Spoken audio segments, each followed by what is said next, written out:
Hey Kevin, what are you doing? So I had a request for an oxygen acetylene welding video. So that's what we're going to do. Oxygen acetylene torch. I put a couple pieces of scrap on my magnets right here. Just jig them up so I got a nice line to weld down. Got my fancy high dollar welding rod. It's actually a coat hanger. Makes a very good welding rod for oxygen acetylene. And here's what we're going to do. Go ahead and light the torch up. Get a neutral flame going. Come in on the end. Warm it up. Get it just about molten. Then we'll just go ahead and start feeding in the filler rod and working along at the same time, warming the metal, getting it molten, feeding the rod, flowing it from one side to the other, just weld the whole thing together. You'll see that the technique for doing this is very similar to another type of welding. I'll tell you that later. Let's go ahead and light the torch up. So just turn on the acetylene a little bit. Hook it with the sparker. Open the oxygen up a little. Now, if you look at that flame, you can see it's all yellow, it's jagged. This is just almost nothing but acetylene. As you start to put the oxygen to it, you see it starts to clean up, it turns bluer. Come all the way down to that nice, sharp, defined blue point. That's considered a neutral flame. That's the kind of flame that you want when you're welding. So warm it up just a little bit more, get a little bigger flame going. Just for the thickness of metal that we're working with. And that's about right. And now we'll see if I remember how to do this. Look over here.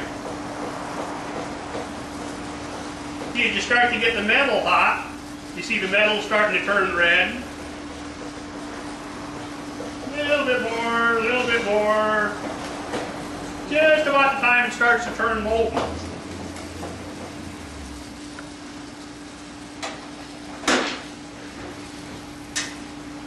You add in a little filler. Keep it molten, just start working along.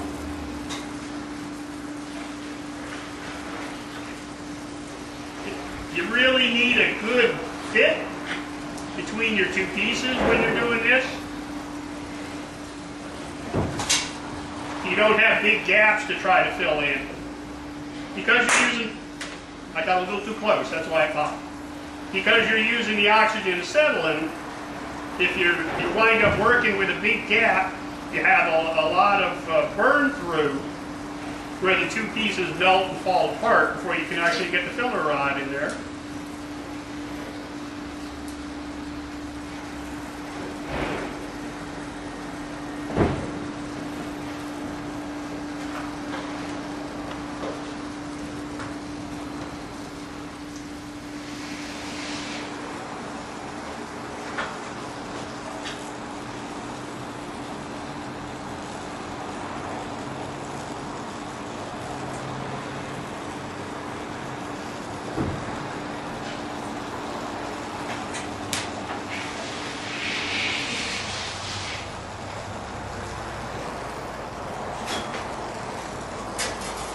Set my magnet on fire.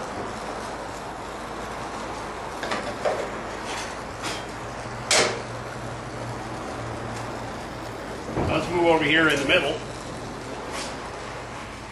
And we'll try it. Get a little more flame going, a little warmer.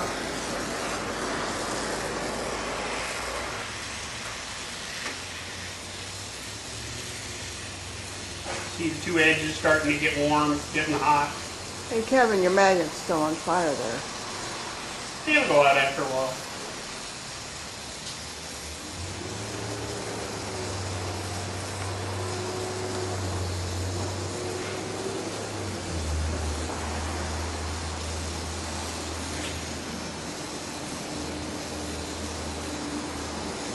The great thing about oxygen acetylene is you can use it just about anywhere.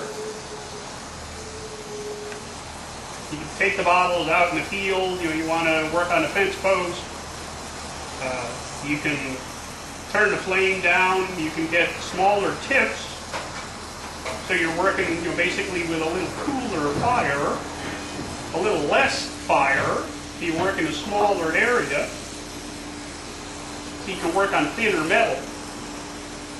Working with sheet metal, working with like exhaust pipe.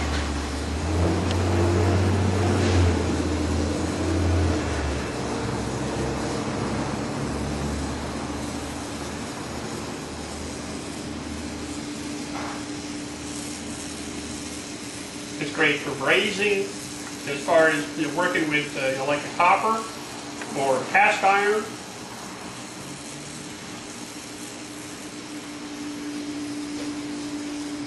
Now, see, I've got such a nice fit right here. I don't even have to add any filler rod to it. I can just melt the two pieces and they just flow together.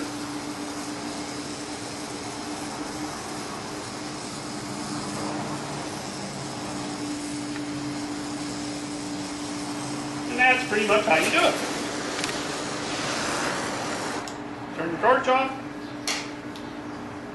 And there you go. As I said before, the technique for using oxygen acetylene for welding is very similar to a different type of welding.